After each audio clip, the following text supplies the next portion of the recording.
I welcome all my friends from the media. आज constitution club में जितने भी हमारे पत्रकार मित्र यहाँ पे आए, आप सबको स्वागत।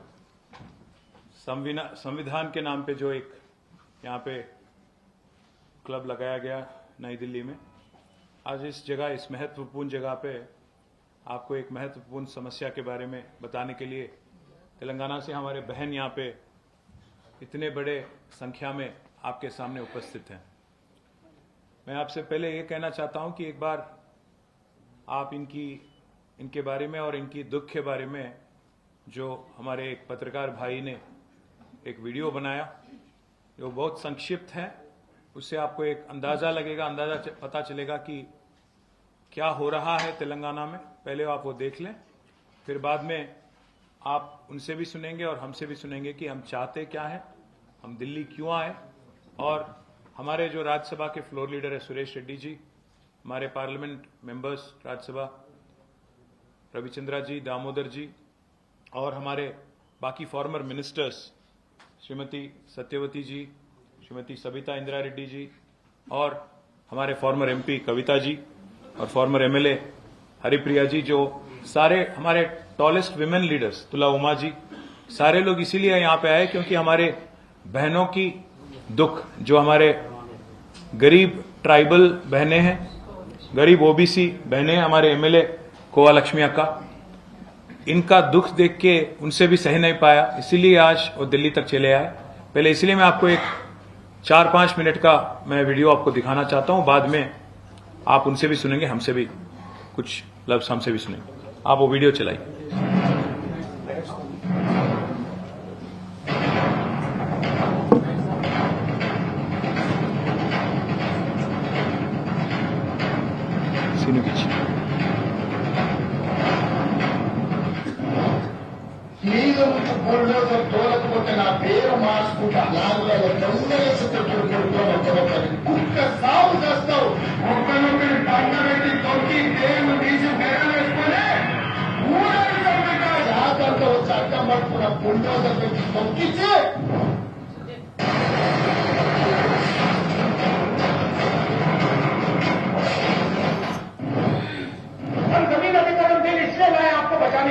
जिस दिन मैंने जमीन अधिग्रहण की बात की उस दिन ये मेरे पीछे पड़ गए। कौन?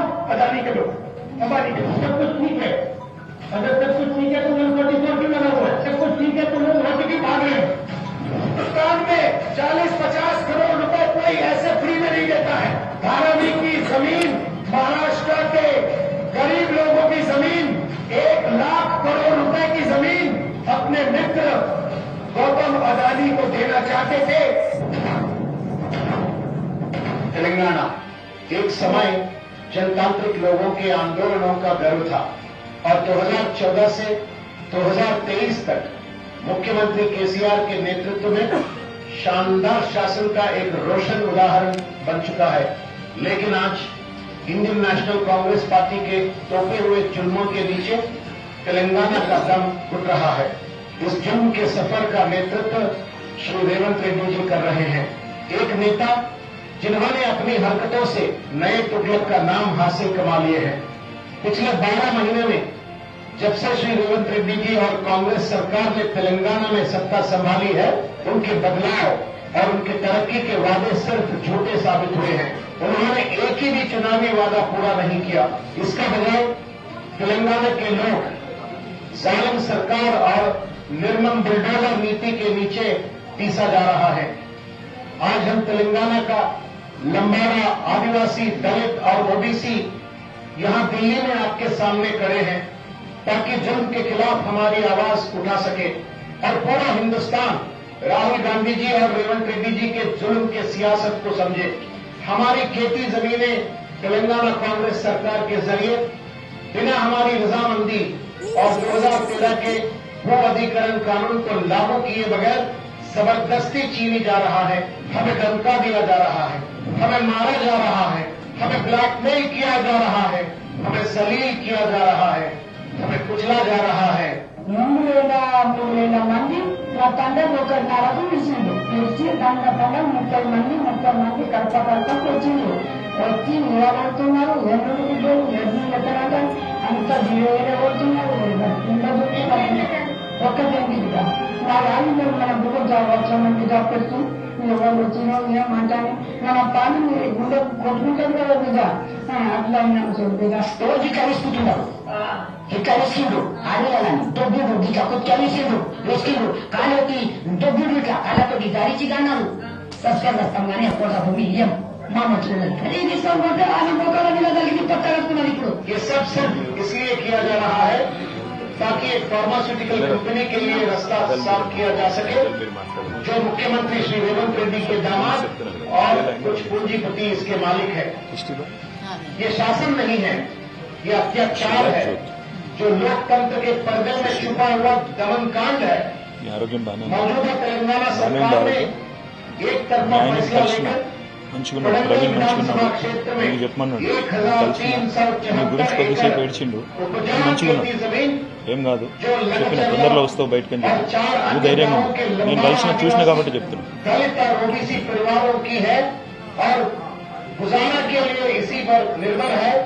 उसे जबरदस्ती अधीन करने की कोशिश की जा रही है। कांग्रेस मंत्री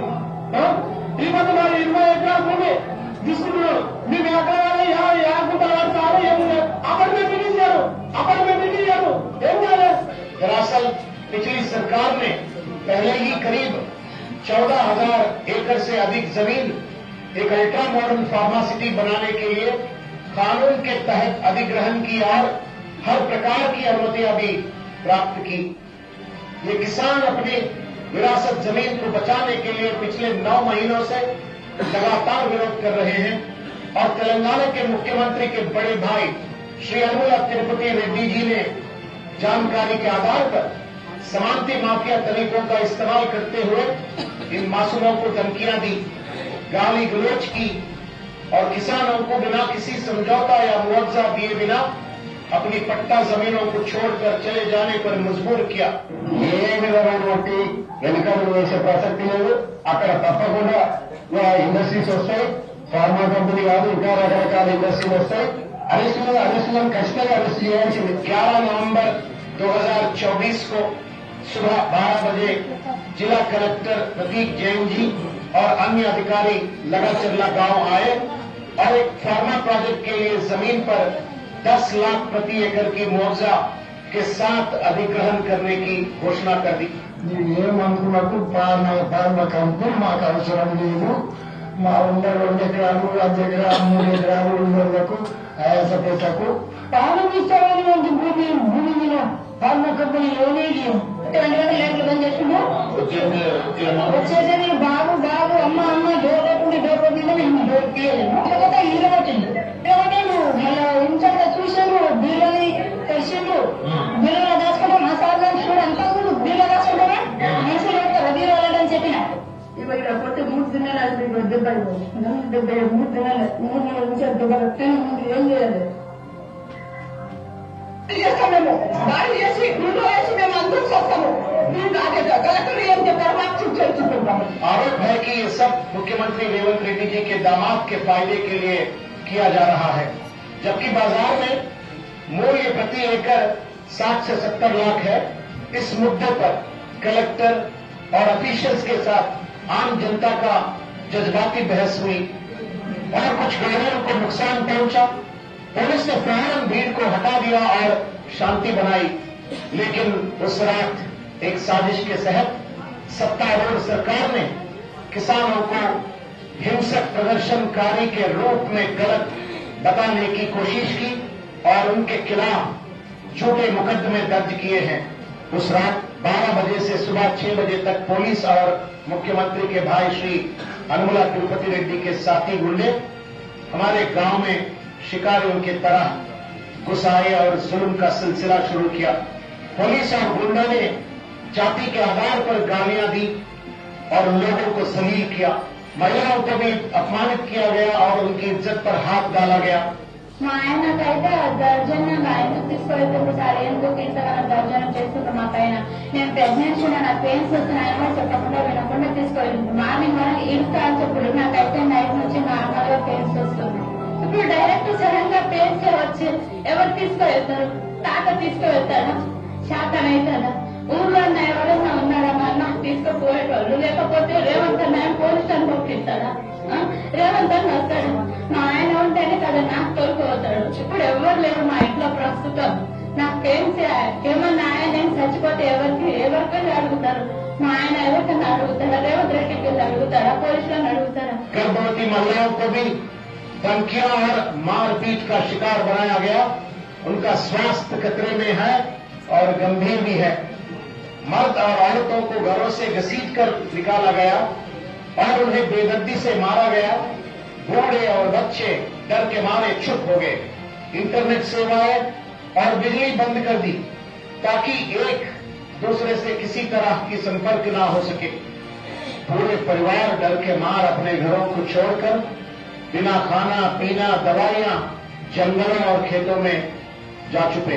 या पोली तो रोड बिना हांडा वाले पोला का कुटुला रात्रि अंतकालेमु पगलांटालेमु अकन आ पोला कंडीशन ఉండే కదా ఆ సల్లుల పోక పోయి అనుకుంటున్నా డైరెక్ట్ చేసి డాక్టర్ కూడా కనిపించకుండా ఇదేమో మా బాబు ఏదో సమస్యగా ఉండలేదు బాబుని తీసుకుపోయినా తెల్లానే ఉండరు।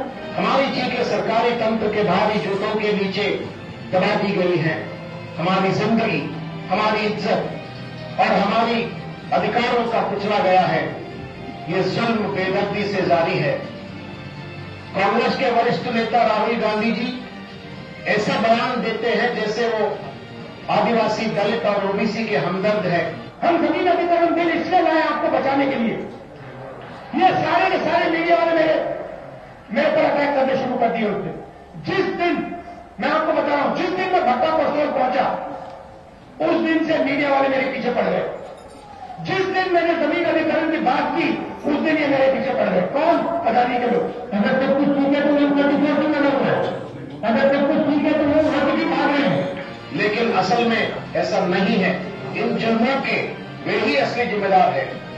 राहुल गांधी जी देश भर में बड़ी बड़ी बयान देते हैं मगर उनका पार्टी जिस राज्य में सत्ता में होती है वहां पर संविधान को कुचला जाता है, जनता की जिंदगियों से खिलवाड़ किया जाता है। राहुल गांधी के खास दोस्त, उनके कलेजे श्री रेवंत रेड्डी जी एक तानाशाही बनकर जो जुल्म कर रहे हैं उससे कांग्रेस के और राहुल गांधी के असली चेहरे को बेनकाब कर दिया है। श्री रेवंत रेड्डी का तानाशाही सिर्फ यही नहीं, मूसी नदी सुंदरीकरण प्रोजेक्ट जो भारत के सबसे बड़े स्कैम्स में से एक माना जा सकता है, जिसका एस्टीमेट 1,50,000 करोड़ है। मूसी नदी के किनारे रहने वाले हजारों परिवारों के सपनों के घर तोड़ दिए। जब कांग्रेस सरकार बुलडोजर नीति को अपनाते हुए तोड़फोड़ कर रहे थे तब ये बेचारे मासूम लोग सड़क पर उतर आए।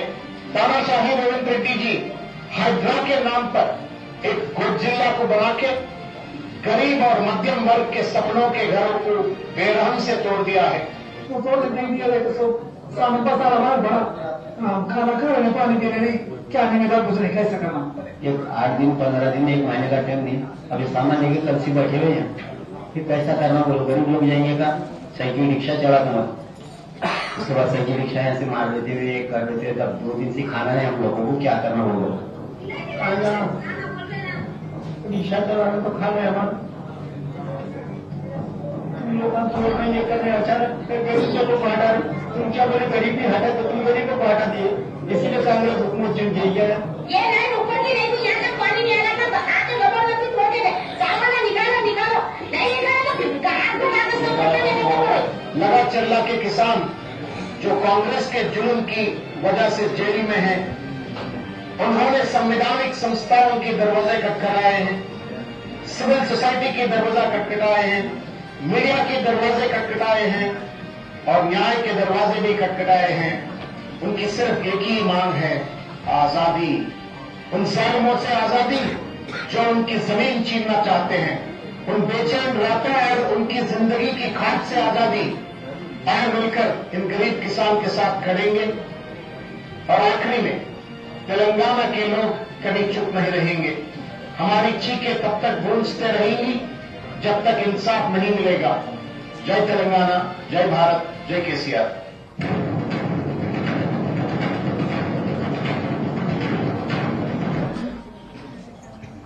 मैं हमारे बहनों को माइक देने से पहले एक चीज आपको दिखाना चाहता हूं। अभी 1 घंटा पहले रांची में लीडर ऑफ ऑपोजिशन इस देश के राहुल गांधी जी बात कर रहे थे। वो क्या कह रहे थे मैं आपको सुनाना चाहता हूं 1 मिनट के लिए। जैसे मैंने मुंबई में प्रेस कॉन्फ्रेंस किया वैसे ही हम यहाँ प्रेस कॉन्फ्रेंस कर रहे हैं। विचारधारा की लड़ाई है।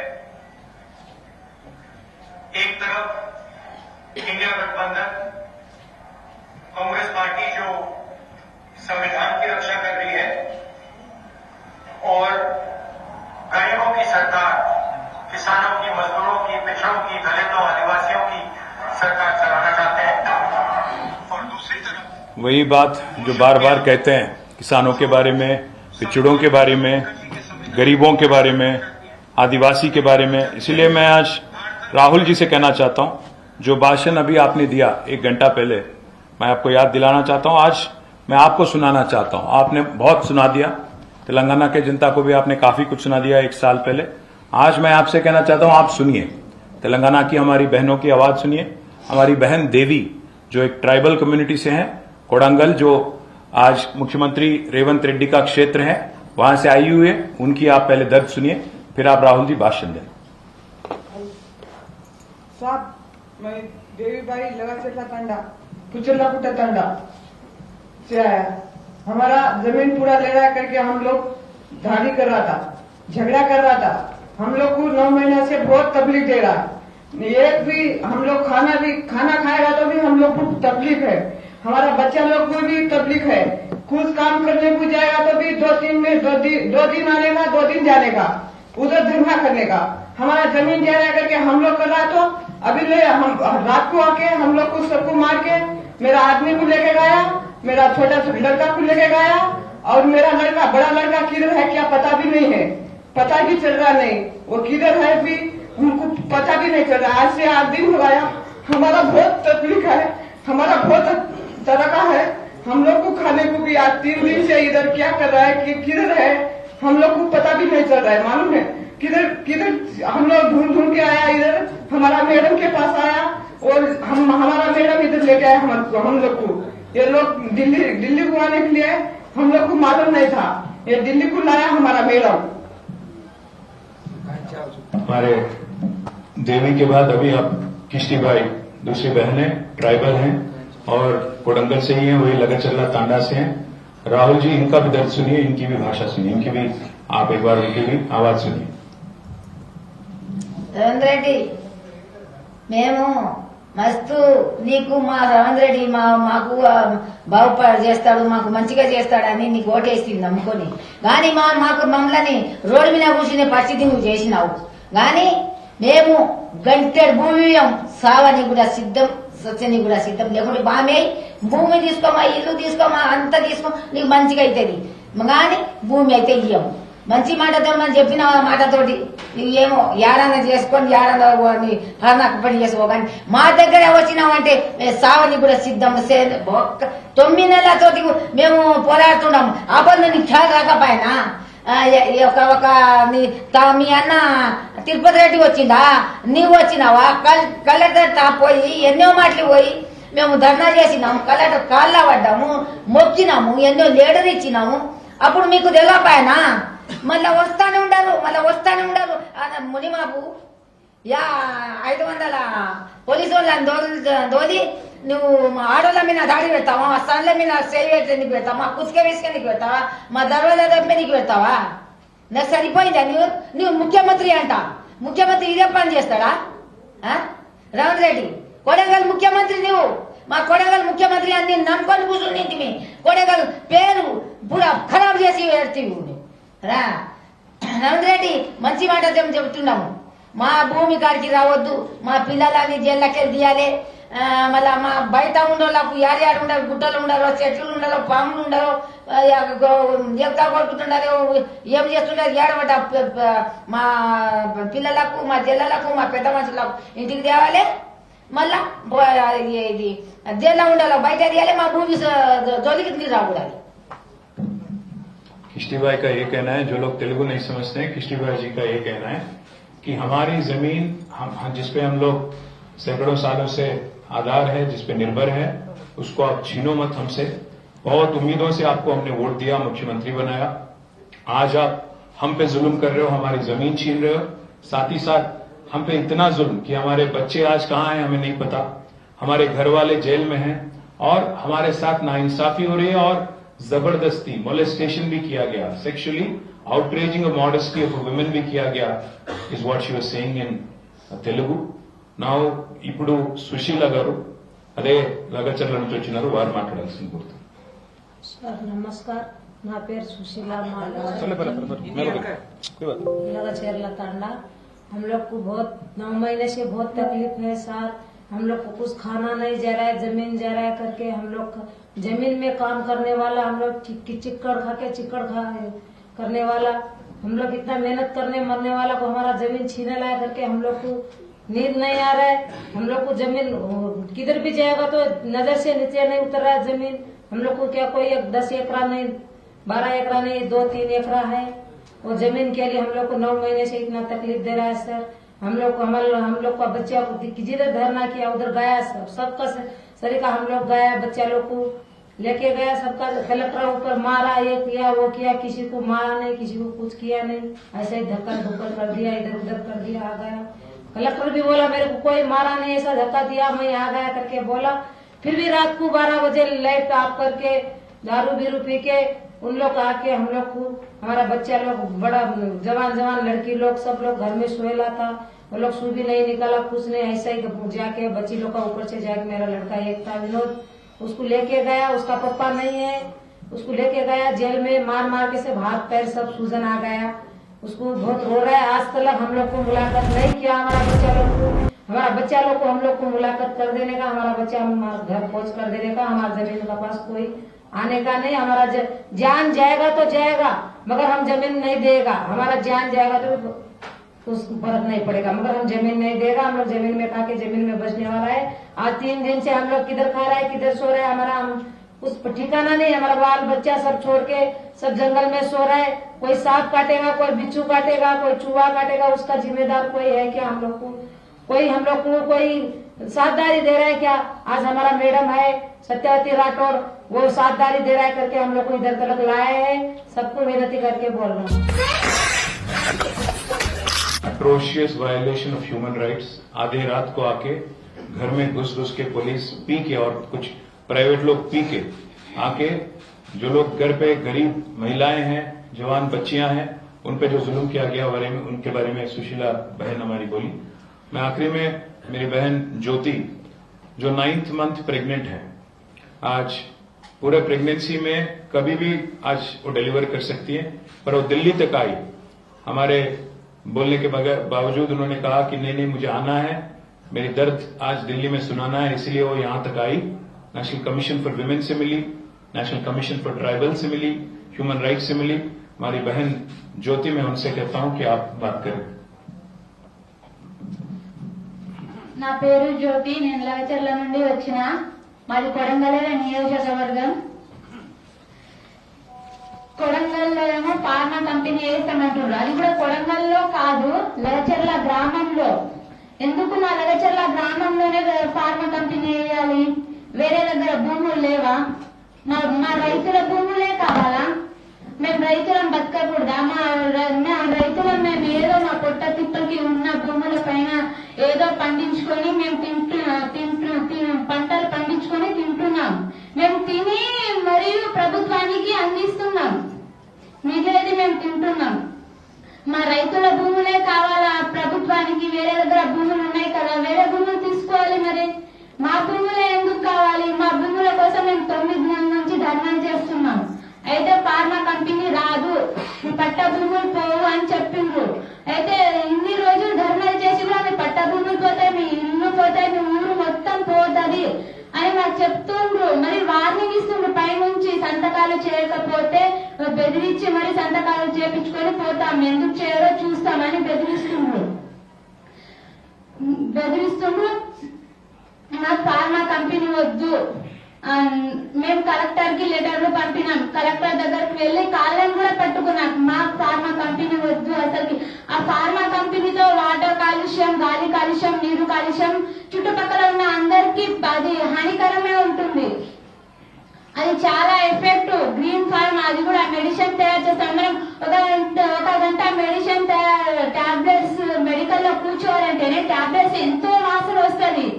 అప్పుడు మనం ఆడ చుట్టుపక్కల ఉన్న బతికేట్ వాళ్ళు ఎలా బతుకుతారు? ఎన్నో సంవత్సరాలు బతకాలి కదా. వాళ్ళ కొడుకులు ఎన్నో సంవత్సరాలు బతికేట్ వాళ్ళు అక్కడ ఎలా బతుకుతారు? అసలు పెరిగే పిల్లలు కూడా కరెక్ట్ గా పెరుగుతారా పెరగరా అది కూడా తెలియదు. ఆరోగ్యంగా ఉండరు. ఇంపార్టెంట్ పాయింట్, ఎవరైనా ఆడ ఉన్న వాళ్ళు ఆరోగ్యంగా ఉండరు. కనీసం ఒక చిన్న పచ్చని పంట చూడాలంటే ఒక చిన్న గడ్డి కూడా పెరగదు. ఆ కాలుష్యం వల్ల నీరు కాలుష్యం కూడా అవుతుంది. తాగడానికి వాటర్ కరెక్ట్ గా ఉండదు. మొత్తం ఆయిల్ ఉంటది. పోయేటి వాళ్ళు ఏడికి పోవాలి? రైతులకేం తెలియదు. రైతులు భూములు ఇచ్చేస్తారు, వాళ్ళ ఎంతో కొంత డబ్బులు ఇద్దామని అనుకుంటున్నారేమో ప్రభుత్వం. అది జరగదు. మేము సాగడానికైనా సిద్ధంగా ఉన్నాం, కానీ మా భూములు మేము ఇవ్వము. ఎందుకు ఇవ్వాలి? మా భూములు రైతుల భూములే ఎందుకు కావాలి నీకు? అది కూడా గిరిజన భూములే, లంబడి వాళ్ళ భూములే కావాలి. మేము ఎస్టీలే పోతున్నాయి. ఫార్మా కంపెనీ అనేది ఎస్టీ వాళ్ళకే వస్తున్నాయి. నువ్వు ఫార్మా ఎవరి కోసం పెడుతున్నావు? అల్లుడు కోసం పెడుతున్నావు, అన్న కోసం పెడుతున్నాం. మరి మా పిల్లల భవిష్యత్తు మేము రోడ్ పైననే బతకాలా? రైతులమని రోడ్ పైననే బతికి ఉండాలా? మేము ఎలా బతకాలి?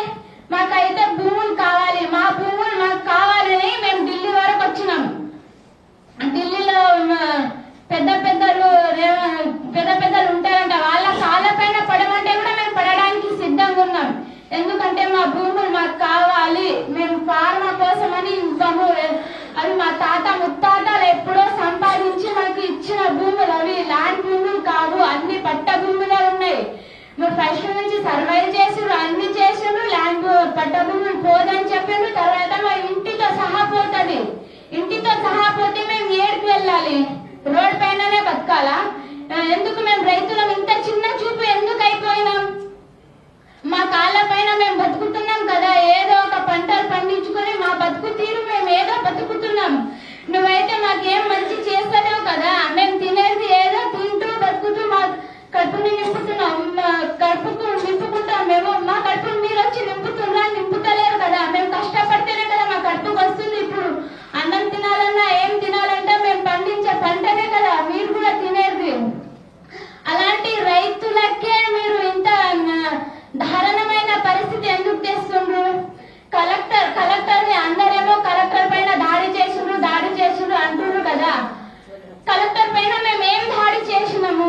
ఆ వీడియో ఇప్పుడు అందరు చూసిండ్రు. ఎవరైనా కొట్టిండ్రా? కలెక్టర్ ని అసలు ఏమన్నా చేసిండ్రా? కలెక్టర్ కూడా చెప్పేసిండ్రు, నాకు ఎవరు కొట్టలేరు, నాకు దెబ్బలేరు, ఏం చేయలేరు, రైతుల పైన కేసు పెట్టకండి, ఏం పెట్టకండి, రైతులని వదిలేయండి అని చెప్పిండు కలెక్టర్. కలెక్టర్ వచ్చేటప్పుడు ఇంపార్టెంట్ పాయింట్, కలెక్టర్ వచ్చేటప్పుడు గన్మ్యాన్స్ని తీసుకురావాలి, లేకపోతే 4 పోలీసులను తీసుకురావాలి. తిరుపతి రెడ్డి వచ్చినప్పుడు 2 బస్సులు పోలీసులు వచ్చి గేట్ పైన నిలబడ్డది.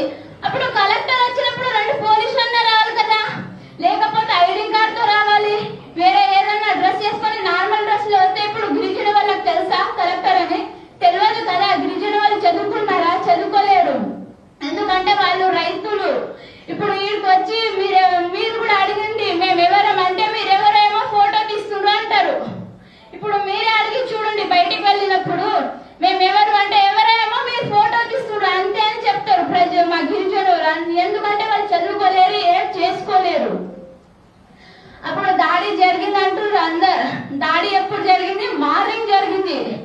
మార్నింగ్ జరిగినప్పుడు పోలీసులు కూడా మార్నింగే కదా రావాల్సింది. మిడ్ నైట్ లో వచ్చి కరెంట్ బంద్ చేసి మరియు ఆన్లైన్ బంద్ చేసి ఆడపిల్లల పైన మిస్బిహేవ్ చేయడం, ఆడపిల్లలని దొబ్బడం, వాళ్ళని తిట్టడం, మరియు అందులో అందరు పోలీసులు తాగి రావడం ఇంపార్టెంట్ పాయింట్. ఇది ఇంపార్టెంట్ పాయింట్ ఆడపిల్లలకు. ఎందుకంటే మీకు కూడా ఉన్నారు, చెల్లెలో అక్కనో అమ్మనో ఎవరో ఉన్నారు కదా. మరియు పోలీసులు తాగి వచ్చి ఆడపిల్లని ఎందుకు మిస్బిహేవ్ చేస్తారు మీరు?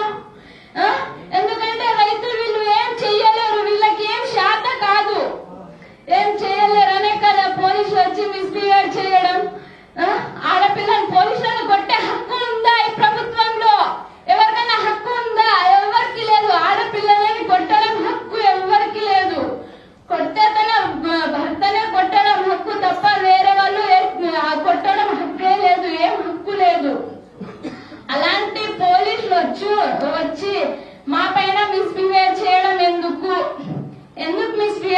చేసిండ్రు ఆ రోజు?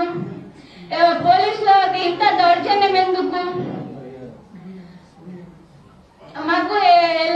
మాకైతే ఇది వరకు న్యాయం కావాలి. పోలీసులకు ఏం చేస్తారో తెలియదు. మాకు మిస్బిహేవ్ చేసిన పోలీసులకు, జైల్లో ఉన్న పోలీసులకు, అంటే మా ఆయన జైల్లో ఉన్నాడు, కొట్టిండ్రు, బాగా కొట్టిండ్రు. చేతులకు వాతలు వచ్చినాయి, కాళ్ళకు వాతలు వచ్చినాయి, మస్తు ఏడుస్తుండ్రు. అసలు జైల్లో ఉన్న వాళ్ళందరూ కొట్టిన కానిస్టేబుల్ కి మరియు లేకపోతే ఎస్ఐ ఎవరు కొట్టిండ్రో మాకైతే తెలియదు. వాళ్ళ పైన కూడా కఠినమైన చర్య తీసుకోవాలి. మరియు ఆడపిల్లలతో మిస్బిహేవ్ చేసిన వాళ్ళ పోలీసులను, మరియు వాళ్ళ పోలీసులు కొట్టిన వాళ్ళను, మరియు దొబ్బడం ఇలాంటివి చేసిన వాళ్ళని కూడా కఠినమైన చర్య తీసుకోవాలి ప్రభుత్వం. నా భర్త ఏమో జైల్లో ఉన్నాడు. మా భర్త ఏ తప్పు చేయలేడు. ఆ వీడియోలో మా భర్త అసలుకి అలోనే లేడు. ఎందుకంటే మా ఆయన మార్నింగ్ ఈవినింగ్ పాల బండి నడుపుతాడు.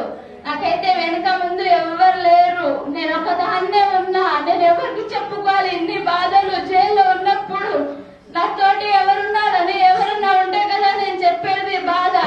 మా ఆయన జైల్లో ఉన్నాడు, నేను ఇంటికాడ ఉన్నా. నాకైతే ఎవరు లేరు. హాస్పిటల్ కి తీసుకెళ్ళే వాళ్ళు కూడా ఎవరు లేరు. నేను ఎవరికి చెప్పుకోవాలి నా బాధలు? ప్రభుత్వాన్ని నేను కోరేది ఒక్కటే, జైల్లో ఉన్న అందరికి బయటికి రప్పించాలి. మరియు మాకు ఫార్మా కంపెనీ వద్దు. మేము సావడానికైనా సిద్ధంగా ఉన్నాం, కానీ మాకు ఫార్మా కంపెనీ వద్దు. సస్తే అందరం ఒకటే పారి సస్తాం. మాకు చంపి తీసుకుంటామంటే మా పైన బాంబులు ఇవ్వండి, మాకు చంపేయండి అందరికి. తర్వాత మీరు వచ్చి ఫార్మా కంపెనీలో పెట్టుకోండి, ఏమన్నా పెట్టుకోండి. ఇన్ని రోజులు రాని తిరుపతి రెడ్డి మొన్న ఎందుకు వచ్చిండు మా ఊరికి, గ్రామానికి? మా మండలం, అది కూడా మా గ్రామానికి రాలేదు, మండలికి వచ్చిండు. అయితే మండలికి వస్తే మీరు దుద్దారు వాళ్ళతో మీటింగ్ మీకెందుకు? వచ్చేటి వాళ్ళు లగచర్లకు రావాలి, లేకపోతే రోటి మీద తండా, పులిచెర్లకుంట తండాకు రావాలి. తిరుపతి రెడ్డి దుద్దాలకు వచ్చి ఎందుకు ఇవ్వరో చూస్తానే, భూములు అందరు భూములు తప్పకుండా ఇవ్వాలి, మీ దగ్గర నుంచి భూములు మేము తీసుకుంటాము, గుంజుకుంటాము అంటే ఆడవాళ్ళకి వచ్చి వార్నింగ్ ఇస్తుంటాం. మీరు ఆడవాళ్ళకి వచ్చి వార్నింగ్ ఇస్తే మేము ఏం చేయాలి? ఉన్న మగవాళ్ళందరూ జైల్లో ఉన్నారు. మరి కొందరు అడవిలో ఎక్కడున్నారో అసలుకి సిచ్యువేషన్ చాలా ఘోరంగా ఉంది. మాది ఎక్కడున్నారో తెలియదు, ఏం చేస్తున్నారో. వాళ్ళు కడుపుకు అన్నం తింటున్నారో పూట తింటలేరో అది కూడా మాకు తెలియదు. అయినప్పుడు తిరుపతి రెడ్డి వచ్చి మీ దగ్గర మాకు భూములు కావాలి, ఎట్టి పరిస్థితులు అయినా మేము భూములు తీసుకుంటాము, ఎలా ఇవ్వరో చూస్తాం మేము కూడా అని రైతులకు బెదిరియడం ఎందుకు? చేసే వాళ్ళు మీరు డైరెక్ట్ వచ్చి ఒకసారి అడగాలి, రైతులను ఒప్పించాలి. మేము ఓకే అంటే ఓకే కదా, మాకు అడగారు, ఏం చేయరు, మా పైన దౌర్జన్యాలు. మేము సావడానికైనా సిద్ధంగా ఉన్నాం, కానీ మా భూములను మేము ఎట్టి పరిస్థితుల్లో కూడా ఇవ్వదలుచుకోలేము.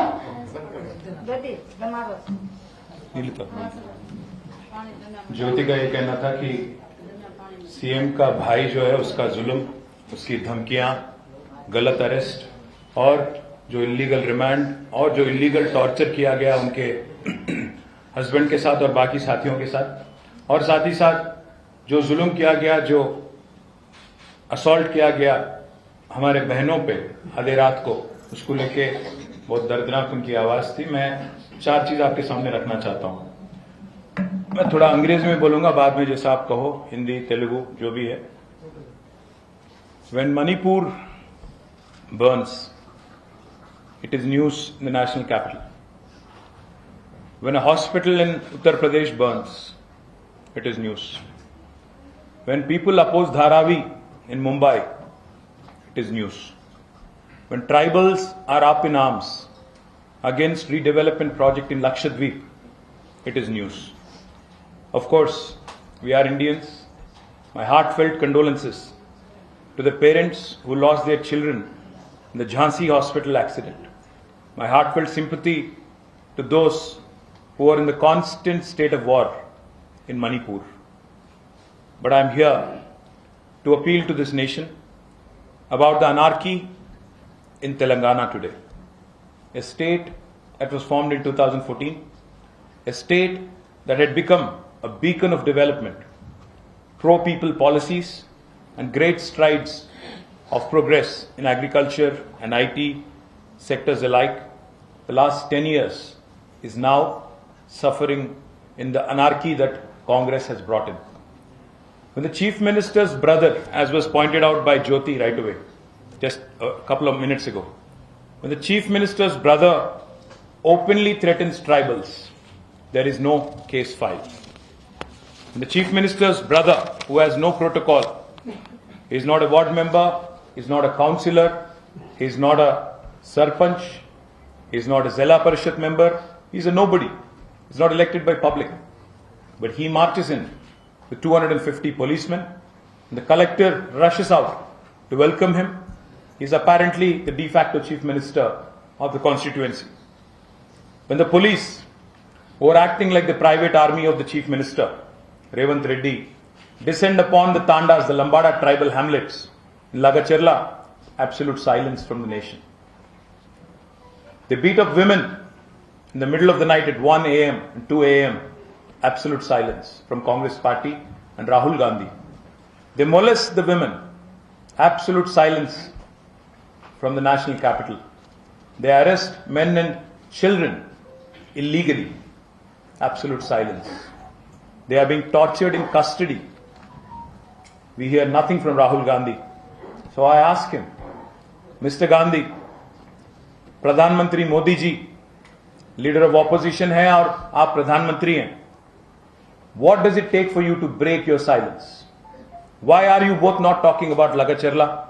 Why are you not talking about these atrocities that are being committed by the Congress government in the Chief Minister's own constituency in Korangal? What are you waiting for? Are you waiting for houses to burn? Are you waiting for people to die? Do you want a massacre to happen so that you actually open up and speak? Will you be silent till then? What is happening in Lagacherla is no less than what is happening in Manipur or Lakshadweep. We urge the media to break this story, to bring it to the attention of the nation. We urge Rahul Gandhi, whose party is running Telangana today, whose Chief Minister is representing Korangal, where these atrocities are happening, to respond, to rise to the occasion. बार बार ये कहना गला फाड़ फाड़ के कि हम संविधान के रक्षक हैं, हम आदिवासी पिछड़े और ओबीसीज के मददगार है, ये लिप सर्विस से कुछ नहीं होता. आप अपना साइलेंस तोड़िए. आपके चीफ मिनिस्टर को आदेश दीजिए, बोलिए उनसे कि इनसे बात करें, इन बहनों से, और उनकी दर्द समझे, उनकी दुख समझे और कुछ कीजिए उस बारे में. मैं कभी का एक बार मैं कंफ्यूज हो जाता हूं. ये राहुल गांधी जी एक आदमी है कि उनमें एक और आदमी छुपा हुआ है, क्योंकि उनका कहना कुछ है और करना उनकी गवर्नमेंट की कुछ और ही है. हमें नहीं समझ आता कि क्या दोगलापन आपका है. मुझे ये भी एक समझ नहीं आता कि आप वादे तो काफी करते हो, बातें भी काफी करते हो. आप कह रहे थे अभी 2-4 मिनट पहले, हमने आपको वीडियो दिखाया कि जो भू अधिग्रहण एक्ट आपने लाया, उसके तहत आज हिंदुस्तान में हर गरीब को एक राहत मिलती है. पर आप यहां जो गरीब बैठे हैं उनकी दर्द समझें. वो अपनी जमीन देना नहीं चाहते क्योंकि उनकी एक एकड़ जमीन 60-70 लाख वाली है और आपकी गवर्नमेंट देना चाहती है 8 या 10 लाख. तो ये कहां की इंसाफ है? आपकी गवर्नमेंट क्यों नहीं बात करती? आप इतने लंबे लंबे भाषण देते हो, झारखंड में, महाराष्ट्र में अदानी के खिलाफ, अंबानी के खिलाफ, क्रोनी कैपिटलिज्म के खिलाफ. हो क्या रहा है तेलंगाना में? वही तो हो रहा है. एक फार्मा विलेज एक चीफ मिनिस्टर के एलिजिडली उनकी सन इन लॉ के लिए, उनकी कंपनी के लिए आज इतने लोगों के, इतने फैमिलीज के जमीन हड़पा जा रहा है और आप बोलते नहीं. आप कम से कम मुंह तक नहीं खोलते. तो इसलिए हम कहना चाहते हैं, राहुल जी, खारगे जी, मोदी जी, अभी पार्लियामेंट भी सेशन में आने वाली है 25 तारीख से. मैं रिक्वेस्ट करता हूं हमारे लीडर से, सुरेश रेड्डी साहब से, राज्यसभा में आवाज उठाइए, सुनाइए इनकी दर्द और डिमांड करिए गवर्नमेंट से, गवर्नमेंट ऑफ इंडिया से और कांग्रेस पार्टी से भी कि एक स्टैंड ले इस मुद्दे पे. और राहुल गांधी जी जो एक नारा देते हैं, हाथ से हालत बदलने का जो एक नारा देते हैं, आज तेलंगाना को समझ आ गया हाथ से कैसे हालात बदल रहे हैं, कैसे अच्छे से बदतर बनते जा रहे हैं. मैं राहुल गांधी जी से साफ साफ पूछना चाहता हूं, किसके हालात आपने बदला पिछले 11 महीने में? रेवंत रेड्डी जी का हालत बदलने की कोशिश की, अदानी जी की, आपकी पार्टी की, किसकी आपने हालात सुधरने की कोशिश की पिछले 11 महीने में? The whole of Telangana movement is based on our fight for our rights. Today, our tribal brothers and tribal sisters, our backward classes brothers and sisters, our scheduled class brothers and sisters are fighting for their rights. Why are you silent, Mr. Gandhi? Please answer my question. आज तो प्रचार तो खत्म हो गया, अब तो आपके पास कुछ समय होगा। झारखंड और महाराष्ट्र में आप बिजी थे, समझ सकते हैं, पार्टी चला रहे हो आप और खारगे जी, तो हम समझ सकते हैं कि आप बिजी थे। कम से कम अभी तो आवाज उठाइए, अभी आपके चीफ मिनिस्टर को बुलाइए, बात करिए कि आधी रात को जाके इनके घर पे अटैक करने की क्या जरूरत थी? इतनी जुल्म जमीन के लिए, क्या ना कहना जुल्म है? हम जमीन नहीं देंगे ये बोलना जुल्म है? बुलाइए, बिठाइए, उनको सेटिस्फाई करिए, तब जाके जमीन लीजिए। पर ऐसे जुल्म अगर नहीं दोगे तो कुछ भी करेंगे, कुचल देंगे, ये कहां की रीत है? डेमोक्रेसी में ऐसे नहीं चलती। और मैं एक और चीज भी कहना चाहता हूं, आज हमें लगता है कि बीजेपी ऐसे एक्ट कर रही है कि उनको पता ही नहीं क्या हो रहा है तेलंगाना में। भाई मोदी जी, आप तो कहते रहते हो, बार बार कहते हो कि तेलंगाना एटीएम बन गया शाही परिवार का, तो आप क्यों नहीं एक्शन ले रहे हो? आप क्यों नहीं आवाज उठाते हो? आपकी पार्टी क्यों नहीं बोलती इस जुल्मों के बारे में, इन गरीबों के बारे में? आपकी तरफ से क्यों कोई आवाज नहीं सुनाई दे रही है? आज लोगों के घर बुलडोज किए जाते हैं तेलंगाना में। Tribal women are being molested, their modesty is being outraged. I'm not making a false accusation. You've just heard my sister, what she said. इसके बाद भी आप नई आवाज उठाएंगे? ये कहां की रीत है? वो दोनों बीजेपी और कांग्रेस इस मामले में कुछ नहीं कहेंगे, ये कहां की रीत है? तो इसीलिए मैं कहता हूं, your silence indicates that you are complicit Modi ji. ये गलत है। अगर कांग्रेस पार्टी गलती करती है, जुल्म करती हैं, जिम्मेदारी ये है ऑपोजिशन में रहने के नाते हमारी और आपकी लड़ना चाहिए और आवाज उठाना चाहिए। और आपकी पार्टी तो भूल गई आपकी principle philosophy, principle word on justice. एक भी लफ्ज आज तक नहीं सुनाई दे रहा है। मैं एक और चीज भी आपको समझाना चाहता हूं, हो क्या रहा है। इतना अभी जो हमारे बहनों ने कहा, असली में क्या हो रहा है, असलियत क्या है? असलियत यह है कि जब से कांग्रेस सत्ता में आई तेलंगाना में, पिछले करीब 12 महीने में, 1 साल में, जबरदस्ती की जा रही है यहां पे रेवंत रेड्डी जी की कॉन्स्टिट्यूएंसी में, कोदंगल में, जहां उनका मन बन गया कि एक फार्मा विलेज बनाना है 3000 एकड़ में। तो क्या किया उन्होंने दुदियाल मंडल में पोलेपल्ली, हकीमपेट, पुलिचरला कुंटा तांडा, आरबी तांडा और लकाचरला, ये पांचों गांवों में नोटिफिकेशन इश्यू कर दिया 1373 एकर्स अक्वायर करने का एक फार्मा विलेज बनाने के लिए। इसके लिए उन्होंने नोटिस इश्यू किया 580 फार्मर्स को, 580 किसानों को नोटिस दे दिया, जिनके पास 632 एकड़ जमीन फिलहाल अभी है, और सेकेंड फेज अलग से करेंगे।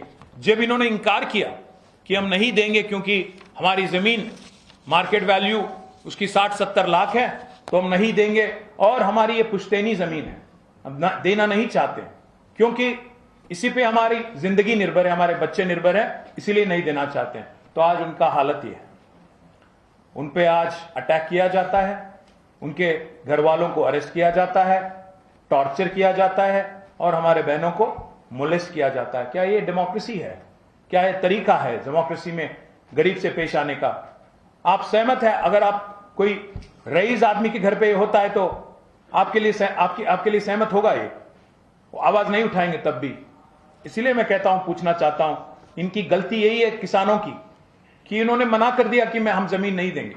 जब आए थे कलेक्टर और बाकी ऑफिसर पब्लिक हियरिंग के लिए, जैसा अभी हमारे बहन ज्योति ने कहा, उनको अंदाजा तक नहीं था कि कलेक्टर आए वहां पे, उनको अंदाजा तक नहीं था। कोई अफसर आए, इनको सुनाना था, तो उनकी दर्द 9 महीने वाली दर्द है। 9 महीने से ये लोग चीख रहे हैं, पुकार रहे हैं कि कोई हमारी आवाज सुने, कोई कम से कम रिस्पॉन्ड करे। कोई नहीं सुनने के तैयार है। न चीफ मिनिस्टर समय देते हैं, न इंडस्ट्रीज मिनिस्टर समय देते हैं, जिला के जो मिनिस्टर है उनके पास समय नहीं है। तो क्या करें? हड़ताल कर रहे थे, पदयात्रा कर रहे थे। 9 महीने के बाद जब कोई अफसर आ गया गांव पे, तो उनके सामने प्रोटेस्ट किया।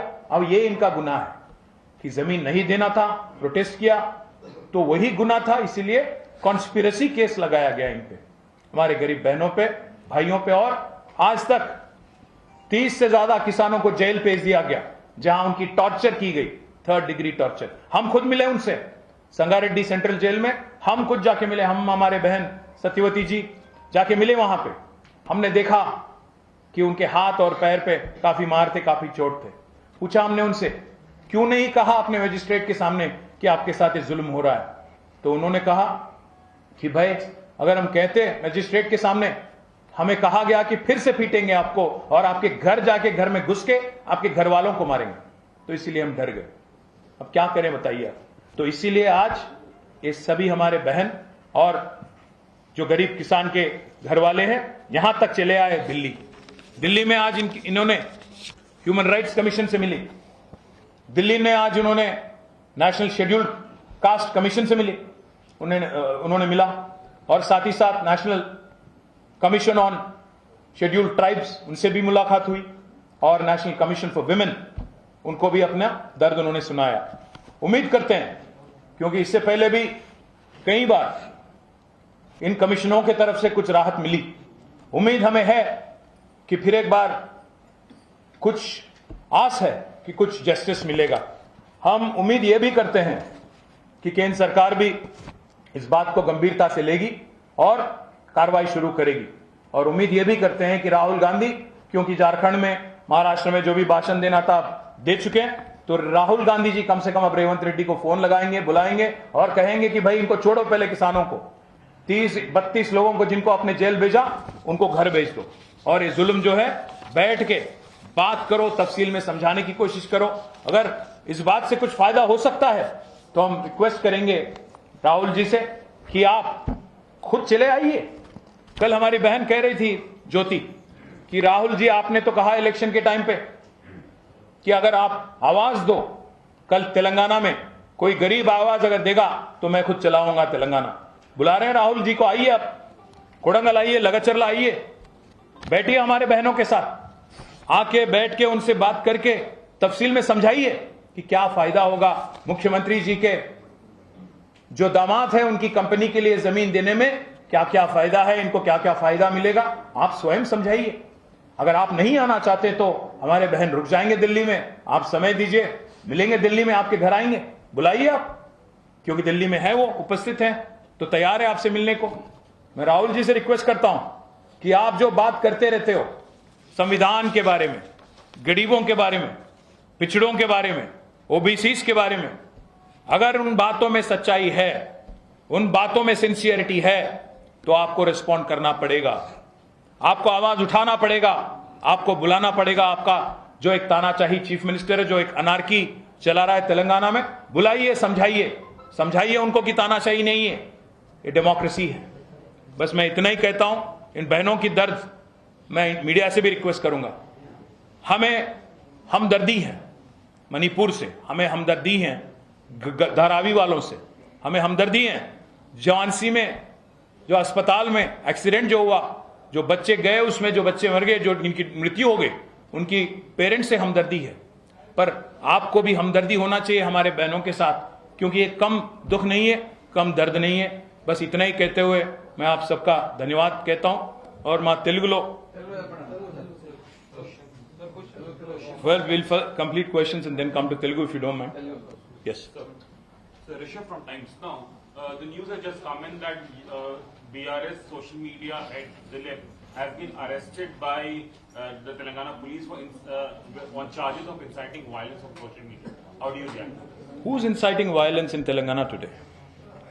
The chief minister's brother, who marches into tribal hamlets even when there is 144 section, and who has no constitutional role, by the way, and threatens all these tribal women. Is he inciting violence, or is a gentleman named Dilip, who was a former director of media, the digital media in the erstwhile government, inciting violence? My humble request to you, आज राहुल गांधी, फिर से मैं कहता हूं राहुल गांधी, क्योंकि राहुल जी बहुत भाषण देते रहते हैं, संविधान, फ्रीडम ऑफ स्पीच और बहुत कुछ कहते हैं। मैं उनसे रिक्वेस्ट करता हूं, बताइए आप आज सोशल मीडिया पोस्ट से क्यों डर रहे हो आप? सोशल मीडिया में अगर सच्चाई बाहर आती है आपने तो मेन स्ट्रीम मीडिया को तेलंगाना में तो काबू में ले लिया, तो इसीलिए आज सोशल मीडिया में 2-4 पोस्ट के आ गए, आपको उससे डर लग रही है। मैं राहुल जी से पूछना चाहता हूं, बताइए कहां की रीत है और आपकी गवर्नमेंट की क्या तरीका है, बताइए। Rahul from India today. Congress is saying that we are only trying to bring development to a backward area like Kodangal, and in exchange of these lands, we're going to give them good packages. Also, they have made it very clear, and Tirupati Reddy has said that the project will not be stalled and the acquisition will continue. How do you see this? How do you take this fight forward now? भाई राहुल जी, मैं क्योंकि वो राहुल तो मिलने रहे, आपसे कम से कम बोल रहे, बस इतना ही पूछूंगा मैं, है कौन यार ये तिरुपति रेड्डी? कौन है ये? चीफ मिनिस्टर का भाई है तो कुछ भी बोलेगा वही चलाएगा क्या? चीफ मिनिस्टर के घर वालों का राज है क्या? डिफैक्ट चीफ मिनिस्टर है, कौन है ये? ये होता कौन है कि ये बोले कि मैं जमीन लूंगा, किसी भी हालत में फार्मा विलेज नहीं रुकेगी?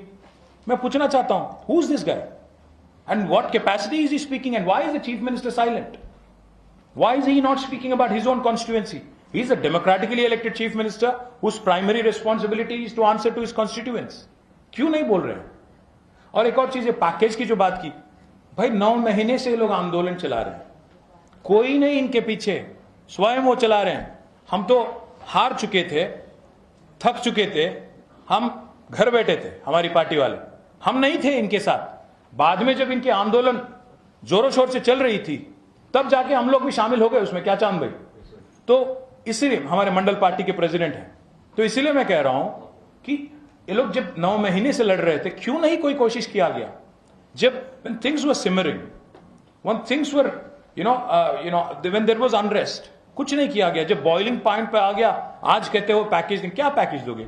60-70 लाख वाली जमीन को, मैं पूछना चाहता हूं, 60-70 लाख वाली जमीन को क्या कीमत लगाओगे? और आज जो ज्योति और हमारे बहन बाकी सवाल कर रहे थे, एक और चीज भी आपसे राहुल जी मैं कहना चाहता हूं, आपको याद दिलाना चाहता हूं, जब हमारी गवर्नमेंट थी इससे पहले 10 साल, हमने कोशिश की कि एक फार्मा सिटी लाए, दुनिया का सबसे बड़ा क्लस्टर हम बनाए।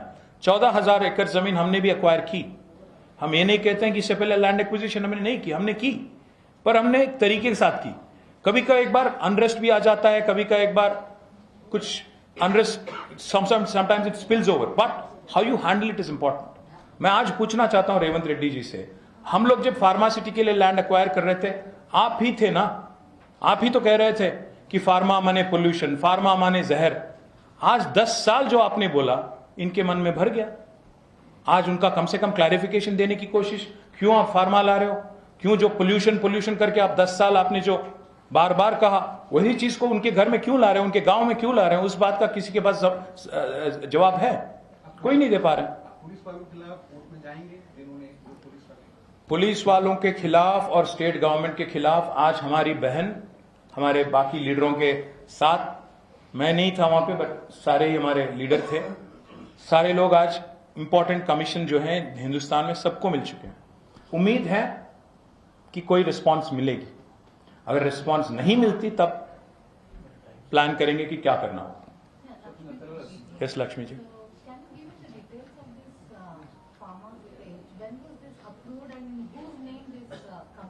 मैम,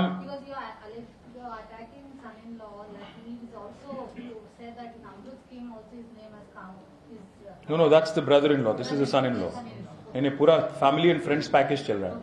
नहीं, मैं ये कहूंगा जी, लक्ष्मी जी, हालत ये है आज तेलंगाना में कि जो भी केसीआर ने किया मुझे वो नहीं करना है, वही चीफ मिनिस्टर का पॉलिसी, कोई और पॉलिसी नहीं है। अगर केसीआर ने लेफ्ट कहा तो मैं राइट कहूंगा, बस उतनी ही पॉलिसी उनका है। तो केसीआर ने फार्मा सिटी कहा तो मैं फार्मा विलेज कहूंगा। केसीआर ने इकट्ठे एक जगह इकोनॉमीज ऑफ स्केल के लिए 14,000 एकड़ जमीन इकट्ठा किया, तो इन्होंने क्या किया? नहीं, सेंट्रलाइज नहीं करना है, डिसेंट्रलाइज करना है, 20 जगह फार्मा विलेज बनाना है। मैं एक और चीज भी आज आपके सामने रखना चाहता हूं, दिल्ली में ये लड़ाई आज सिर्फ और सिर्फ कोडांगल में नहीं हो रही है। इस जमीन को लेकर जो लड़ाई, फार्मा विलेज को लेकर जो लड़ाई चल रही है, इस संगारेड्डी जिले में भी न्यालकल करके एक और जगह है जहां वहां पे भी ये लड़ाई आज चालू है। और जहां कहीं भी 20 जगह फार्मा विलेज इन्होंने प्लान किया, मैं आपको आज ही कह रहा हूं, हर जगह किसान, क्योंकि इन्होंने 10 साल उनके कान भरे, इन्होंने उनके दिल में जो इनके दिल में था एक कि फार्मा माने पोल्यूशन, पोल्यूशन माने जहर, जो बार बार 10 साल इन्होंने कहा रेवंत रेड्डी और इनकी पार्टी ने, वही आज लोगों के मन में बैठ गया। तो 20 जगह, एक नहीं दो नहीं, 20 जगह फार्मा विलेज का आज प्लान है। उनमें से एक कोडंगल है, क्योंकि चीफ मिनिस्टर का कॉन्स्टिट्यूएंसी था तो उनको जल्दबाजी में कुछ करना था और जल्दबाजी का नतीजा आपके सामने है। और जो आपने पूछा मुझसे, मैं उसका जवाब कल आपको दूंगा, क्योंकि उसमें थोड़ा एक सस्पेंस एलिमेंट है, कल मैं आपको बताऊंगा। एक कंपनी है Max BN pharma, Max BN, और कल उसके बारे में तफसील में आपको डिटेल में दूंगा, क्योंकि एक और खबर है, इंटरेस्टिंग खबर आपके लिए। Sir, Anshul from CNN News 18. Hi, Anshul. Sir, the Congress had given 6 guarantees while it was campaigning for Telangana. But now we have access to a few documents out here at CNN News 18 which say that crores of rupees are being spent to renovate the secretariat in such a way so that it is according to the Vastu, the entry gates and the roads that lead inside the secretariat, they are being changed specifically for the Chief Minister so that it suits his Vastu. How do you see this? So firstly, let me answer the question, Anshul, on 6 guarantees. 6 guarantees और कहा गया था कि 100 दिन में पूरे करेंगे। आज तक हाफ गारंटी अमल हुआ, वो भी एक फ्री बस, उसके अलावा कुछ नहीं हुआ। कल मैं देख रहा था राहुल जी महाराष्ट्र में हमारे 10-15 बहनों के साथ बैठ के पूछ रहे हैं उनसे कि हर महीने अगर हम 3,000 देंगे तो आप क्या करोगे उस 36,000 रुपये का, सालीना जो 36,000 मिलेगा उसका क्या करोगे आप। मैं इसलिए राहुल जी को मैंने ट्वीट किया, भाई आप पहले यहां से शुरू करो। आपने कहा 100 दिन, 350 दिन पूरे हो गए, उसका आज तक कुछ नहीं हुआ। 2,500 का जो वादा आपने किया महालक्ष्मी स्कीम, तो यहां तो कुछ नहीं हुआ। तो जो बगल में महाराष्ट्र है वहां क्या बतिया रहे हो, वहां क्यों बोल रहे हो, उसका तो कोई समाधान नहीं है आज तक। मैं बस इतना ही कहूंगा अंशुल जी, कांग्रेस माहिर है, कांग्रेस माहिर है लोगों को गुमराह करने में। यही चीफ मिनिस्टर थे, इससे पहले जो अपोजिशन लीडर थे रेवंत, उन्होंने बार बार क्रिटिसाइज करते थे केसीआर जी को कि ये वास्तु पे बहुत ज्यादा अंधविश्वास रखते हैं, सुपरस्टिशन है, ये है वो है, बहुत कुछ बोलते थे। फिर वही रेवंत आज 3.5 या 5.5 करोड़ रुपया के साथ डॉक्टर BR अम्बेडकर के नाम पे जो सेक्रेटेरिएट बनाया गया, उसकी मेन जो एंट्री है उसको तोड़ के कहीं और बना रहे हैं। तो पता नहीं अब क्या हो गया इनको, वो पद में बैठने के बाद इनके राहुल जी एडवाइस दे रहे हैं या कोई और एडवाइस दे रहे हैं, मुझे नहीं पता, पर उनको जवाब देना पड़ेगा। मैं तो बस इतना ही कहूंगा कि कांग्रेस गवर्नमेंट ने लोगों के साथ धोखा किया। जो 6 गारंटी के नाम पे धोखा तेलंगाना में किया, 5 गारंटी के नाम पे कर्नाटक में किया, मुझे लगता है 420 गारंटी फिर झारखंड में भी बोला होगा, महाराष्ट्र में भी बोला होगा।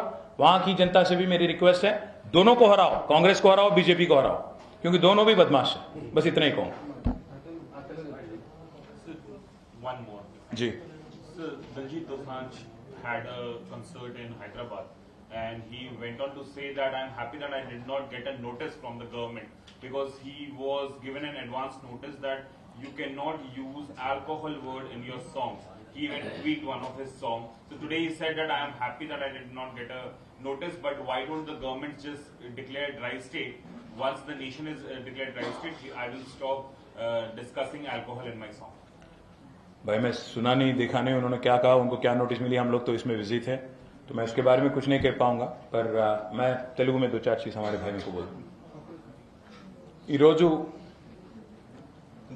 ఉదయం నుంచి ఇప్పటిదాకా లగచర్ల దాని చుట్టుపక్కల ఉండే 5 గ్రామాలు ఎక్కడైతే రేవంత్ రెడ్డి గారి నియంత్రిత్వ పోకడలు నిరసిస్తూ ఆ గ్రామాలకు సంబంధించిన గిరిజన, దళిత, బలహీన వర్గాల ఆడబిడ్డలు, అన్నదమ్ములు ఢిల్లీకి వచ్చి మా నాయకురాలు సత్యవతి గారు, సబిత గారు, కోవ లక్ష్మి గారు, మాలోత్ కవిత గారు, హరిప్రియ గారు, తుల ఉమా గారు, వీరందరి నేతృత్వంలో ఉదయం నుంచి మా సురేష్ రెడ్డి గారు, మా రాజ్యసభ సభ్యులు గాయత్రి రవి గారు, దామోదరరావు గారు, ఇంకా చాలా మంది సీనియర్ నాయకులు, ఆర్ఎస్ ప్రవీణ్ కుమార్ గారు, మాజీ director general of police doctor Shravan గారు, ఇంకా చాలా మంది పెద్దలు, వారందరి నేతృత్వంలో ఉదయం నుంచి అనిల్ జాదవ్ ఎమ్మెల్యే గారు అందరి నేతృత్వంలో కలుస్తా ఉన్నారు. జాతీయ మానవ హక్కుల సంఘాన్ని కలిశారు, మానవ హక్కుల కమిషన్, జాతీయ మహిళా కమిషన్ కూడా కలిశారు, జాతీయ షెడ్యూల్డ్ తెగలు, అదేవిధంగా షెడ్యూల్డ్ ట్రైబ్స్కి సంబంధించిన కమిషన్స్ని కూడా కలిశారు. వారితో మొరబెట్టుకున్నారు. తెలంగాణలో ఇవాళ తన అల్లుడి కంపెనీ కోసం ముఖ్యమంత్రి గారు నియంత్రిత పోకడలతో తరతరాలుగా మాకు వారసత్వ సంపదగా వచ్చిన ఒకే ఒక్క ఆధారం, జీవనాధారమైన మా భూమిని లాక్కుంటున్నారు. 9 నెలలుగా మేము ఆందోళన చేస్తున్నా కనీసం మా వైపు కన్నెత్తి చూడలేదు, పట్టించుకోలేదు. కానీ సొంత నియోజకవర్గంలో తాను ఎమ్మెల్యేగా ప్రాతినిధ్యం వహిస్తున్న నియోజకవర్గంలో 9 నెలలుగా గొడవలు జరుగుతుంటే కూడా మానవతా దృక్పథంతో కూడా కనీసం మమ్మల్ని పిలిచి మాట్లాడలేదు. జిల్లా మంత్రి పట్టించుకోలేదు, పరిశ్రమల మంత్రి పట్టించుకోలేదు, కనీసం అధికారులు కూడా మా దగ్గర రాలేదు. మేము స్వయంగా డీసీఎం లెక్కి కలెక్టర్ల కాడికి పోయి వాళ్ళ కాళ్ళ మీద పడ్డా కనికరించలేదు. 60-70 లక్షల ఎకరాల 60-70 లక్షల రూపాయలు విలువ చేసే భూమి ఎకరానికి 10 లక్షలు ఇస్తామని చెప్పి మా ముఖాన నోటీసులు కొడితే మేము ఇవ్వమని చెప్పి తెగిస్తే ఈరోజు మా మీద కేసులు పెట్టి 30 పైచిలకు మా ఇంట్లో మగవాళ్ళని జైల్లో పెట్టారు. జైల్లో పెట్టడమే కాకుండా క్రూరంగా చిత్రహింసలు చేసినారు. అర్ధరాత్రి 1 గంటకు 2 గంటలకు తాగి వచ్చి ప్రైవేట్ వ్యక్తులు పోలీసులు మా ఇండ్ల మీద పడి గడ్డపారలు పట్టుకొని తలుపులు వలగొట్టారు. ఆడవాళ్ళ మీద దాదాపు అత్యాచారం చేసినంత పని చేశారు అని చెప్పి వాళ్ళందరూ కూడా ఓపెన్గా, ఎందుకంటే ఏ ఆడపిల్ల చెప్పుకోదు ఇట్లా జరిగింది, అయినా ఇవాళ తమ గుండెల్లో ఉన్న ఆవేదన వాళ్ళు ఢిల్లీ దాకా వచ్చి చెప్పుకున్నారు. మేము భారత ప్రధానమంత్రి గారు నరేంద్ర మోడీ గారితో, భారత ప్రతిపక్ష నేత రాహుల్ గాంధీ గారితో ప్రార్థించేది, కోరేది ఒకటే. మణిపూర్లో ఏదైనా సంఘటన జరిగినప్పుడు దేశం మొత్తం బాధపడతా ఉంది. నిన్న ఉత్తరప్రదేశ్లో ఝాన్సీలో ఒక యాక్సిడెంట్లో పసిపిల్లలు చనిపోయారంటే అందరి గుండెలు రోధించినాయి. అదే మాదిరిగా లక్షద్వీప్లో అక్కడ ఆదివాసీలు తిరగబడితే అందరము బాధపడ్డాం. తెలంగాణ దానికి భిన్నం కాదు, లగచర్ల దానికి భిన్నం కాదు. లగచర్లలో జరుగుతున్న దురాగతం, ముఖ్యమంత్రి రేవంత్ రెడ్డి నియోజకవర్గంలో జరుగుతున్న దురాగతం, వాళ్ళ అండతో పెట్టిరెగిపోతున్న వాళ్ళ మూకలు ఇస్తారా చస్తారా అన్నట్టు మెడ మీద కత్తిపెట్టి చేస్తున్న దౌర్జన్యం ఏదైతుందో ఇవాళ దేశ రాజధాని ఢిల్లీలో ప్రతిధ్వనించింది. మాకు ఒకటే మా డిమాండ్, వారి తరఫున మాది ఒకటే డిమాండ్.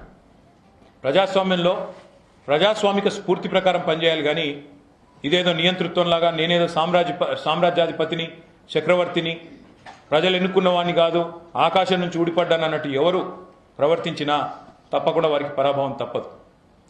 చక్రవర్తిని, ప్రజలు ఎన్నుకున్న వాడిని కాదు, ఆకాశం నుంచి ఊడిపడ్డానన్నట్టు ఎవరు ప్రవర్తించినా తప్పకుండా వారికి పరాభవం తప్పదు.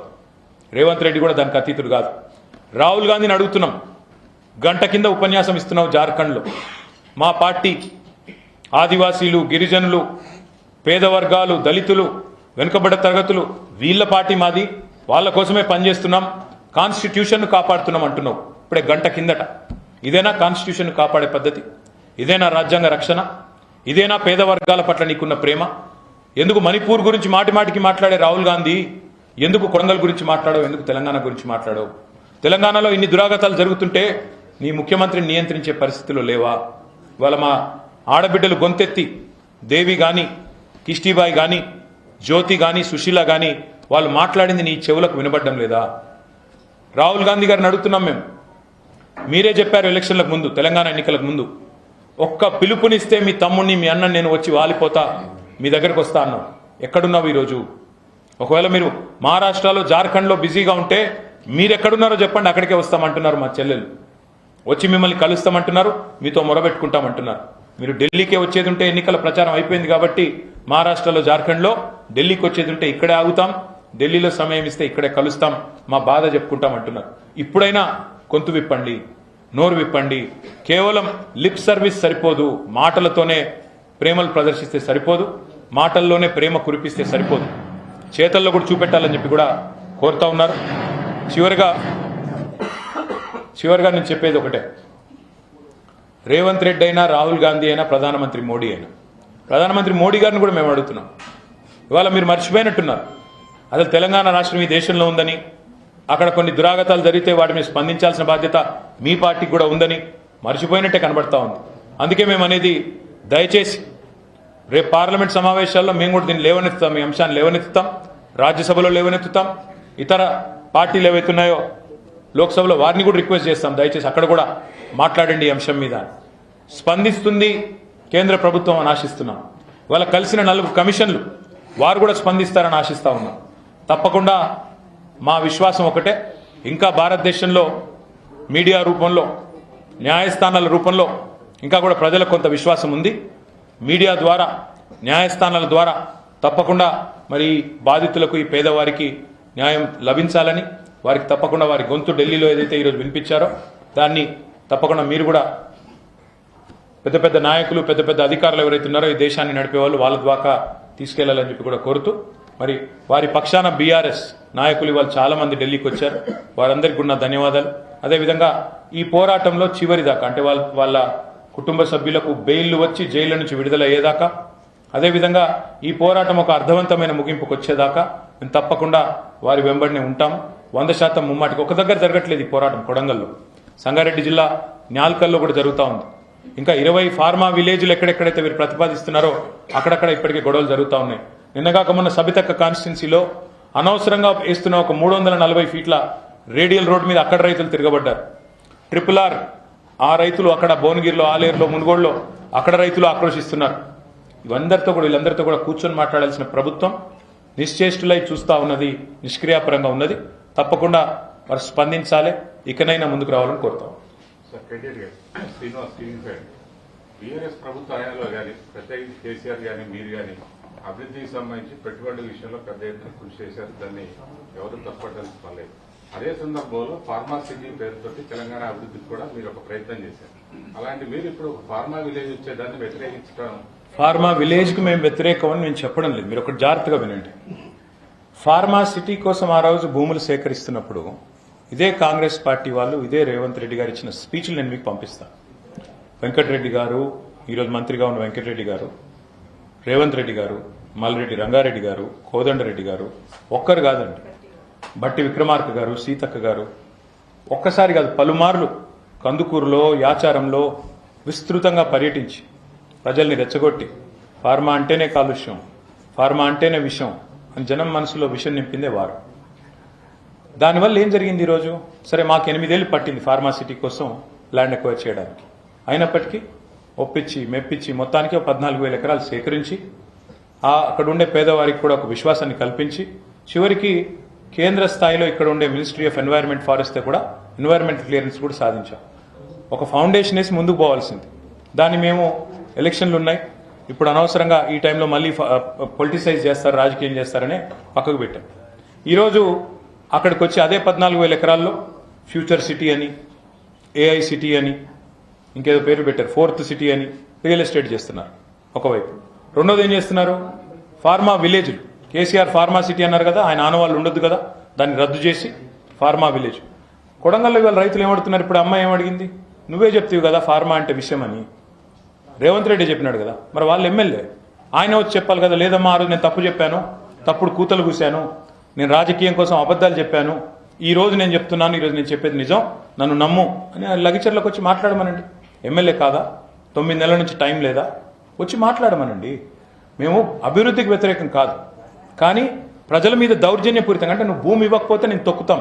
ఎవడండి తిరుపతి రెడ్డి? అడ్రస్ లేని గొట్టంగాడు వచ్చి ఇది ఆగదు, ఫార్మా ఆగదు. నువ్వెవడివి చెప్పడానికి? నీకేం హక్కు ఉంది? ఇష్టారీతిన ఇవాళ ప్రజల మీద జులుం చేయడానికి ఎవరైనా, అది దానికి వ్యతిరేకంగా ఉన్నాం. ముఖ్యమంత్రి ఎందుకు పిలవట్లేదు? ముఖ్యమంత్రి ఇవాళ ఆయన కాన్స్టిట్యున్సీ రగిలిపోతుంటే, రోమ్ నగరం తగలబడుతుంటే ఆయన ఎవరో ఫిడేలు వాయించినట్టు ఈయన మహారాష్ట్రలో ప్రచారం చేస్తాడా? ఆయనకి కనీసం కాన్షియస్నెస్ లేదా? హృదయం లేదా? అది మేము అడిగేది. ఎందుకు? ఇప్పుడు మల్లన్న సాగర్లో మీకు గుర్తు చేసుకోండి, మేము భూసేకరణ చేస్తుంటే ముత్యం రెడ్డి గారు అని ఒక RDO మీద అక్కడ ప్రజలు కోపంలో పోయి ఆయన మీద పెట్రోల్ పోశారు, కానీ మేము కేసు పెట్టలేదు. ఎందుకంటే ఆవేశాలకు లోనవుతారు ప్రజలు. ప్రాజెక్ట్ యొక్క విలువ వారికి ఎక్స్ప్లెయిన్ చేసి, ఇవాళ ఇదే ముఖ్యమంత్రి కదా కాళేశ్వరం కొట్టుకుపోయింది అన్నాడు, మళ్ళీ అదే మల్లన్న సాగర్ నుంచి నీళ్ళు తెచ్చుకుంటున్నాడు. అందుకే నేను చెప్పేది ఏమంటే, ఏదైనా ప్రాజెక్ట్ నిజంగా జాతి ప్రయోజనాలకు సంబంధించి, విస్తృత ప్రయోజనాలకు సంబంధించిన ప్రాజెక్ట్ వస్తే ప్రజలను ఒప్పించి మెప్పించి వారి మనసు గెలిచి చివరి తెచ్చుకోవాలి. అదే మల్లన్న సాగర్ ముంపు గ్రామాల్లో మొన్న మా హరీష్ రావు గారు అన్నాడు ఇరిగేషన్ మినిస్టర్గా, ఒకసారి కాదు 100 సార్లు వాళ్ళతో మాట్లాడారు. కాబట్టి మొన్న అదే మల్లన్న సాగర్ ముంపు గ్రామాల్లో మాకు మెజారిటీ వచ్చింది మొన్న శాసనసభ ఎన్నికల్లో. ఎందుకు? మేము ప్రజల మనసు గెలుచుకున్నాం కాబట్టి. అది తరీకా.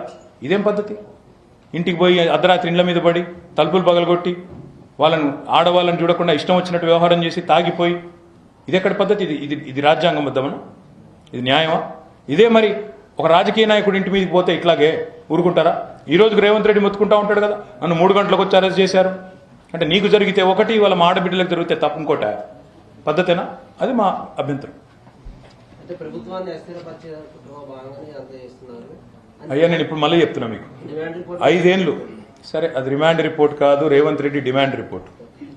రేవంత్ రెడ్డి డిమాండ్ చేస్తే వచ్చిన రిపోర్ట్ ఏముంది అందులో. కానీ మేము మళ్ళీ చెప్తున్నా, రేవంత్ రెడ్డి నువ్వు 5 ఏళ్ళు నువ్వే ముఖ్యమంత్రిగా ఉంటావు, ఎందుకంటే మీ అధిష్టానానికి మూటలు బాగా అందుతున్నాయి, వాళ్ళు నేను తీయరు, నీకంటే మూటలు బాగా ఇచ్చేవాడు బ్యాగులు మోసేవాడు ఇంకా అంత ఎక్స్పీరియన్స్ ఉన్నవాడు లేడు, కాబట్టి మరి ఏం చేయాలి, ఖచ్చితంగా నువ్వే ఉంటావు, నీకు నెంబర్ ఉంది, ప్రజాస్వామ్యం మేము ఒప్పుకుంటాం, నువ్వే ముఖ్యమంత్రి ఉండు, కాంగ్రెస్ 5 ఏళ్ళు ఉండని, మాకు అభ్యంతరం లేదు. నిన్ను అస్థిరపరచాల్సిన అవసరం మాకు లేదు, ఎందుకంటే 5 ఏళ్ళు నువ్వే ఉంటే నెక్స్ట్ 10 years మేమే ఉంటాం, మాకు కూడా తెలుసు. నిన్ను అస్థిరపరిస్తే మాకే నష్టం, కాబట్టి ఆ ప్రయత్నం మేము చేయబోము. నువ్వు వీళ్ళ కష్టం విను, మా సంగతి తర్వాత. 30 మంది పైచిలకు రైతులు ఇవాళ అరెస్ట్ అయ్యి జైళ్లలో మగ్గుతున్నారు. మేము పోయి స్వయంగా చూసాం, వాళ్ళని కొట్టారు, విచ్చలవిడి కొట్టారు, చిత్రహింసలు పెట్టారు. దానికి క్షమాపణ చెప్పు. నీ రాహుల్ గాంధీ తెల్లారులేస్తే రాజ్యాంగ రక్షకుడని పోజులు కొడతారు కదా, ఎక్కడున్నాడు, ఎందుకు మాట్లాడాడు? మణిపూర్ మీద రోజు ఆక్రోశించే రాహుల్ గాంధీకి కొడంగల్ ఎందుకు కనబట్టలేదు, లగచర్లు ఎందుకు కనబట్టలేదు? అందుకే ఇలా దేశ రాజధానిలో మా ఆడబిడ్డలు వచ్చి అడుగుతున్నారు, సమాధానం చెప్పండి. రాహుల్ గాంధీని మేము అడుగుతున్నాం, నువ్వు వస్తావా కొడంగల్కు, లేదు ఇక్కడే ఉండి మాకు సమయం ఇస్తావా అని అడుగుతున్నారు, చెప్పమనండి సమాధానం. ఇప్పుడు ఈ రోజు ఇన్ని జాతీయ సంఘాలకి, జాతీయ కమిషన్లకి వాళ్ళు కలిశారు. ఆ జాతీయ సంఘాలకు సంబంధించి మరి డెఫినెట్ గా కేంద్ర ప్రభుత్వ పెద్దలు కూడా నోటీస్ చేసే ఉంటారని మేము అనుకుంటున్నాం. మరి కేంద్ర ప్రభుత్వ పెద్దలు కనుక వారికి కూడా మనసు ఉంటే, వారికి కూడా నిజంగా హృదయం ఉంటే స్పందించాలి, వారు కూడా తప్పకుండా నోటీసులు ఇవ్వాలి. డీజీపీకి, చీఫ్ సెక్రటరీకి, కలెక్టర్కి ఏం జరిగింది, ఎందుకు జరిగింది ఇట్లా అని అడగాలి. పోలీసు వాళ్ళు ఎందుకు ఇంత దుర్మార్గంగా వ్యవహారం చేస్తున్నారని అడగాలి. ఎందుకు ఉదాసీనంగా ఉన్నారు, 30 మంది రైతులను జైల్లో పెడితే వెంటనే విడుదల చేయమని ఆదేశం ఇవ్వాలి. ఇస్తే డెఫినెట్గా తదుపరి చర్చకు కానీ ఇంకో దానికి కానీ అవకాశం ఉంటుంది.